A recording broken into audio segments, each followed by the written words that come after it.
What's up, y'all? It's your girl Sakina, and I'm back with another review. This is my review for Ready to Love. Your girl is on time today, okay? It's Saturday morning, and I am getting these reviews out. I'm so proud of myself. The ladies get together for brunch, and some of them are actually meeting Kat for the first time. You know, Unique is not really feeling it, but you know it is what it is. Kat is asking if some of the women are willing to share who their connections are, or if they want to keep it to themselves. I'm like, y'all might as well tell her who y'all connecting with, because y'all gonna have to share it down in the ladies' lounge anyway. So get to sharing. Lee was like, oh yeah, you definitely gonna know who my connection is, because I don't need you to mess with my man. I said, well, I hope it's not quitting. I hope you are not talking about quitting when you make these comments, Lee, because ever since you said that you have a hard time in this process because you connect with one person and latch on to them, I've been nervous for you. Quitting does not have you on his number one. He really sees it for Janelle, and I'm feeling like that's where he's going to lean towards. So, girl, I need you to keep your options open.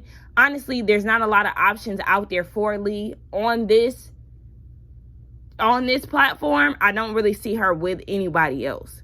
Quitting is the only person I could see her with, unless they add another curveball, which I doubt.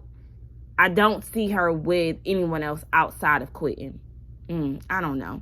But Tommy joins them and tells them that they're actually going to a Hoedown later in the episode. So we'll see that go down. Sierra invites Morier out for dinner.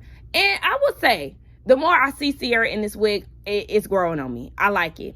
I like it. At first, I was like, I don't like it. But the more I'm seeing it, I'm like, okay, I could get down with it. But I would like to see her in her short hair a little bit more, because it just sets her aside from a lot of the ladies in the group. But she said that Morier has been texting her, and she wants to know if there's a romantic connection there between the two of them. She assumed that he had been married before, but he was like, nope, never been married, never been engaged, haven't found the one to get down on bended knee for. He said that, yes, the ex, the mother of his child, she still had ties to her ex, so that's the reason why they're not together. He does want his son to have a two-parent household that he had. He said biological parent or not, he still wants to be the example of how to treat a woman. I know that's right, Morier. Treat her like a lady. I hope Morier is not just talking. He does seem very genuine and sincere in the things that he says. I actually like him. Out of all the men of the group, he's my favorite. But he seems very genuine, but you just never know with these men, okay? Because they will put on a show, and then something will switch, and they're totally different. So I don't know, but he does seem very, very real in the things that he says.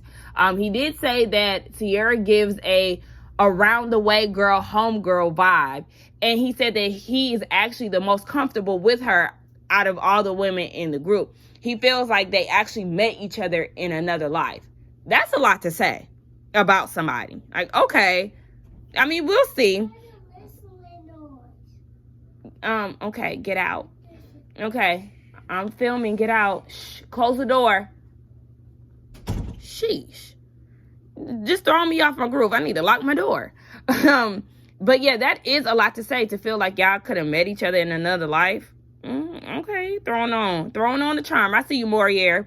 But they both say that they do want to be sexually attracted to their best friend. And I was like, okay, all right. Because I was a little nervous with the homegirl comment that he made. But, you know, he said basically he wants to be friends first, and then y'all have that connection. All right. I wasn't expecting this, but, you know, I'm interested to see where it goes. Definitely did not see that coming between the two of them.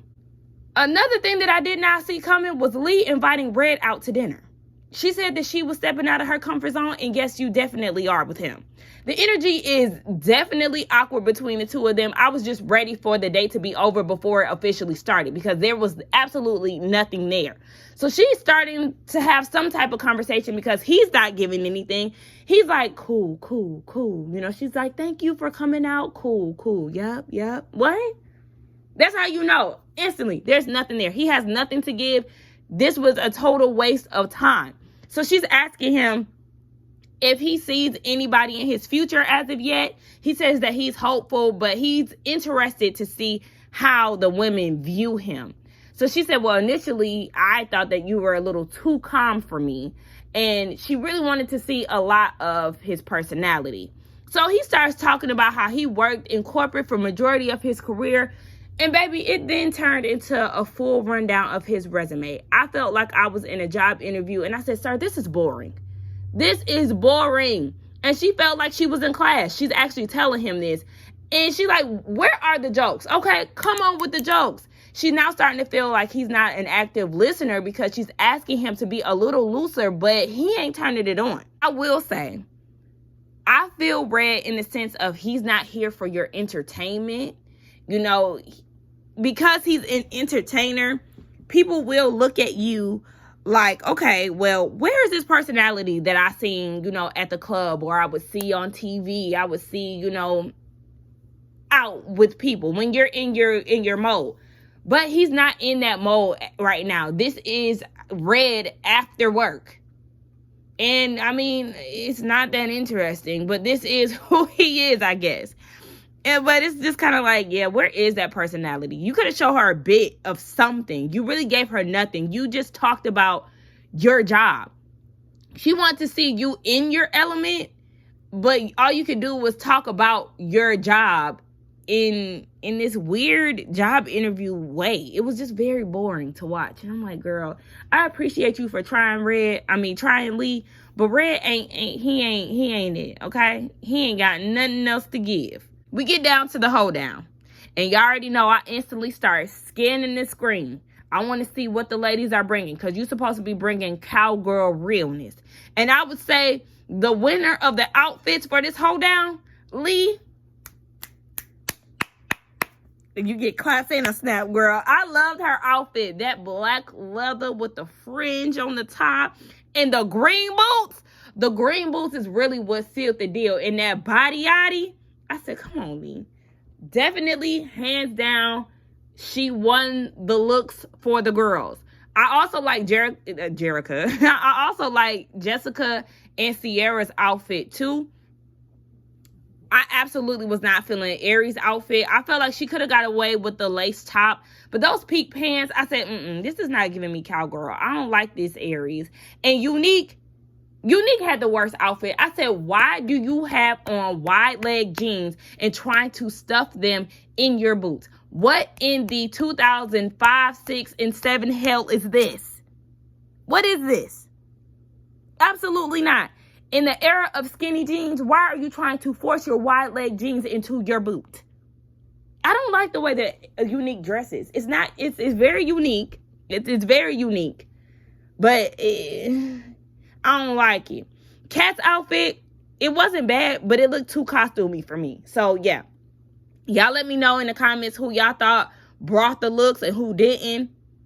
I was disappointed for sure. Tommy tells the group that a man is actually going to get sent home at the end of the night. So then Chris tells Tommy, I actually have a work obligation that I need to tend to. I'm receiving an award and I can't get that if I'm not there. So Tommy's like, all right, I really don't like people leaving my events, but I want to see a work note.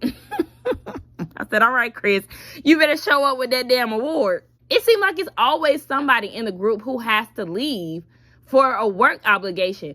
And I'm not necessarily mad at that, because that is what sets Ready to Love aside from a lot of the other dating shows, that they're actually working and living real life amongst being on a dating show instead of being, in a house for a few weeks. Even though y'all know I prefer them to be in a resort, just for the mess. I like the messy aspect of it. Get everybody in the house and, see who creeping around them hallways at the end of the night and all of that. Anyway, yes. So Chris got to leave at some point. But Tommy told him, you better get your mingling in before it's time to go, because a man is getting sent home tonight. So we see everybody getting down to flirting and conversations. Quentin and Janelle, they're all booed up, and we see him also flirting with Aries, making jokes about hoes. The sexual comments, to me, they're so corny and played out. It's just like, you want me to be giddy because y'all playing cornhole and you said that you know how to find a hole? That's not funny to me. It's actually corny. Come up with something else. That's not sexual. Some of the ladies are getting introduced to Christopher for this first time, so he's having conversations with them, and they seem to like him. We see that he's talking to Unique a little bit more, and he's realizing that she's cool after their initial conversation, because, he was ready to count her out when she said that she didn't play no games. But, he's liking what he's hearing from her so far. We see Janelle and Herbert. They're laid up on the hammock, and she said that she is torn between him and Herbert. Herbert tells her that he's into skinny dipping, whether it be in the nighttime or the daytime. And as they're cozying up, we see Quentin walking by talking about they're too close. Sir, you and Janelle have that in common. Y'all always worried about who y'all interested in talking to somebody else. Go find somebody else to mingle with. Go talk to Lee. Child. Then Red wants to pull Unique aside because he said he's big on energy and he wants to talk to basically clear the air and make sure there's no animosity. This is all in the name of a man getting sent home, okay? That's the only reason why he's talking to her for real. So she's like, okay, well, I still feel the same way about what I said, the whole thought job situation. And I'm like, oh my gosh, Unique.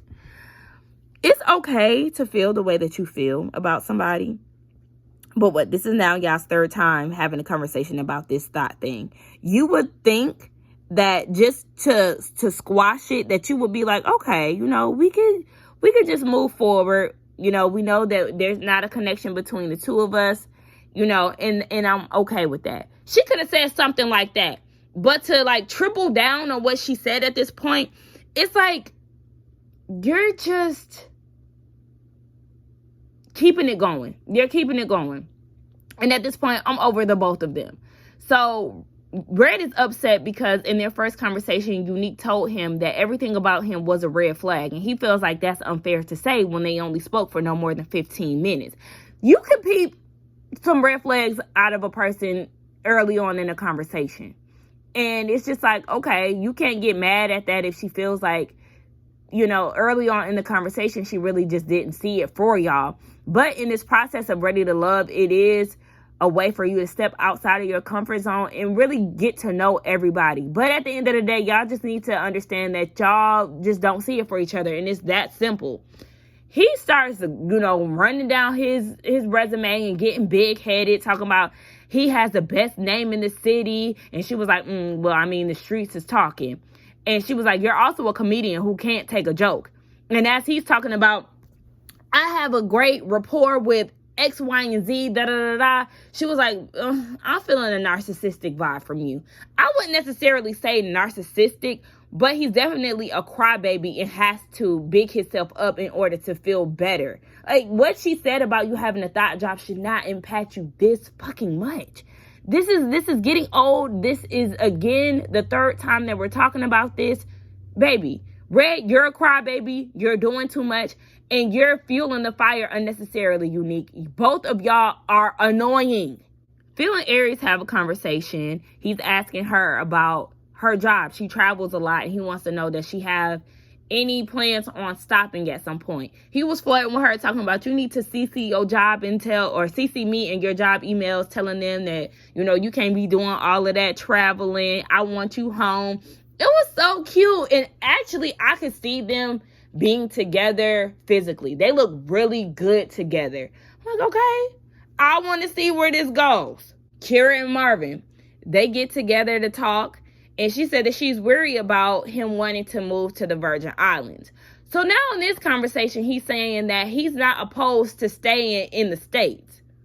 But you said that this is where your heart is, sir. And if that's where your heart is, then stand on that. That's okay. If he would have said that in the first conversation that they had about it, I really love the Virgin Islands. I would be totally open to moving there. But, I like the States as well. I'm open to both options. Then I would have believed him. But the fact that he said that his heart was in the Virgin Islands and his family is there, he wants to raise his children there. The fact that he said that, it definitely is feeling like he's telling her what she wants to hear. And that's what she was feeling. And now she's saying that this is a red flag. Exactly. This is a red flag. You saying that he wants to raise his family in the Virgin Islands last episode, that's not a red flag. But him flip-flopping like that is a red flag, because you don't know if he's being honest.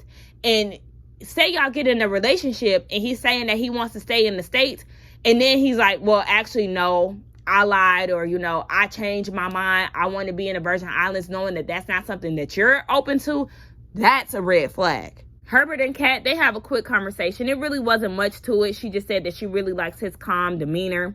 We see Chris getting ready to head out, and before he goes, Jessica is like, you need to talk to these ladies, because it's a man's time to get sent home tonight, and I need you to be here, okay? So go around and butter up these ladies. Tell them everything they want to hear to secure your spot. I really like Jessica. Her personality seems like it's very fun.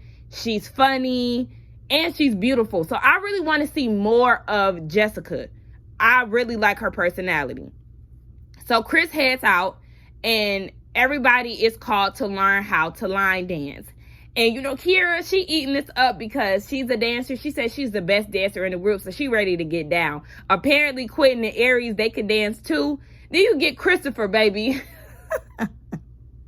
who can't two-step for his life. I'm like, listen, Chris, it's okay if you're not, or Christopher, it's okay if you're not the best dancer, but you got to learn how to do a little 1-2 step. That way you won't be looking crazy in a crowd of people when it's time to dance. Janelle and Quentin, they get together again one last time, and they both agree that they're definitely the popular ones in the group. At the end of the night, she feels like she's really unsure still about who is higher up on her rankings between Quentin and Herbert. She said, but Quentin is the one that's applying the most pressure. Quentin did admit that it's hard for him to connect with people initially, and she said it's the same for her, but she more so pays attention to how the connections are being nurtured. So sis is still confused on who she wants at her top. Now Lee, she pulls Marvin to the side and they talk, and he said that the first time he seen her in that red dress, he was just, mama. It was like that, because we already know that Lee got that body. Don't be trying to recruit my girl for your sexcapade, sir. He said that he likes her genuineness, and that he wants to reproduce the life that his parents gave to him. He wants his next relationship to be his last. And Leah's like, okay, what, you want that relationship to be monogamous? He said, absolutely. And she wants to know, well, are you worried about, your current desire showing up in a monogamous relationship? He said he's not afraid because they haven't talked about what he likes to do one-on-one. I said, oh, child, what is it? Lee wants to know what he wants to do one-on-one. And he gets straight into it. He said that he likes ass worship fetish. What is that? Or he has an ass worship fetish. What is that? I've never heard of that. Lee has never heard of that. I'm getting worried. And at this point, I feel like I need to Google that. Matter of fact, hold on, y'all, because we about to see what this means. Ass worship fetish. I hope don't nobody dare me to look at my last Google search, because child, they're gonna be like, Sakina, what are you into? I don't know. Is that like anal or something? I don't know. But he also said he has an oral fetish. I don't know what that means. Does that mean that you like to make sure her teeth are clean? What is that? He like nipple action. And he also has restraints under his mattress. He likes forced orgasm. They're really intense. I'm like, child, listen. The thing that worries me, I ain't gonna necessarily say worry, but it comes into question. When you start having a family and stuff, are you gonna stop doing these live tapings of your sexcapades and all of that? Like, what does it look like? What does your career look like once you have a family? Because, you can still do your erotic novels. That is what it is. I don't look at that as a problem. You're an author. It is what it is. But, like, the live tapings and stuff. Where you going to do that? How you going to do that? I don't know. I feel like the ladies need to ask him what his career looks like once he starts a family. But at the end of the day, baby, it's a no for Lee. She is running for the hills.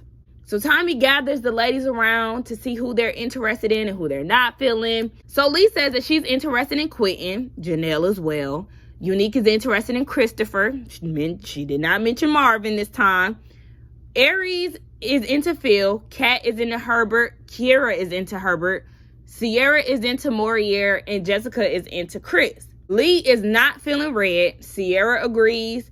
Kat doesn't like the fact that he name drops. And we already know Unique ain't feeling him. Janelle is not feeling Christopher because she feels like he run down his resume. And I was like, okay, so you're not into Christopher, but last week you were into Red, who is apparently doing the same thing. I mean, she hasn't mentioned Red in this episode, and maybe that's the reason why he's no longer being name dropped, because of his name dropping. Aries is not into Marvin. Jessica said that Marvin is too inconsistent, and Kira says that he is just telling the ladies what they want to hear. So then we get down to elimination. And Jessica is the one letting the men know who's going to be sent home. She calls Marvin down to the front. He said he's not surprised because he does understand that he's different, and he's okay with that. With Marvin, the ladies do have good connections with him, and some of them are into his freaky stuff, but they're unsure if he's trying to please whoever he's talking to at the time. And that's fair. Red is called down to the carpet yet again. And the ladies wonder who Red is outside of his career. Who is Red to his core? They don't know. And we don't know who got sent home because they left us on a cliffhanger.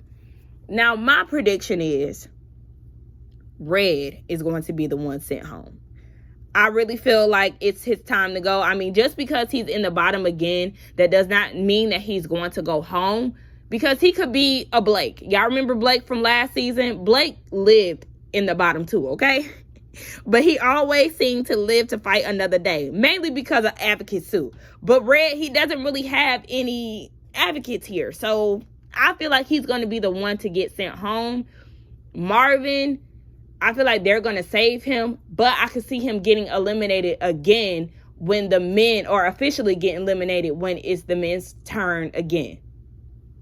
Y'all let me know what y'all think. My prediction for the ladies next week, I think that Unique is going to be in the bottom. She doesn't really stand out to me. I forget about her a lot. And she kind of annoys me a little bit. Then in the previews, they kind of gave it away that Kira is going to be in the bottom next week. So I'm going to say Unique is going to be in the bottom with Kira. And I feel like Unique is going to be the one to go home. Y'all let me know what y'all think. Give me y'all's predictions. Let's get down in the comments and talk. Don't forget to like, comment, and subscribe to my channel. And I will see y'all in the next one. Bye.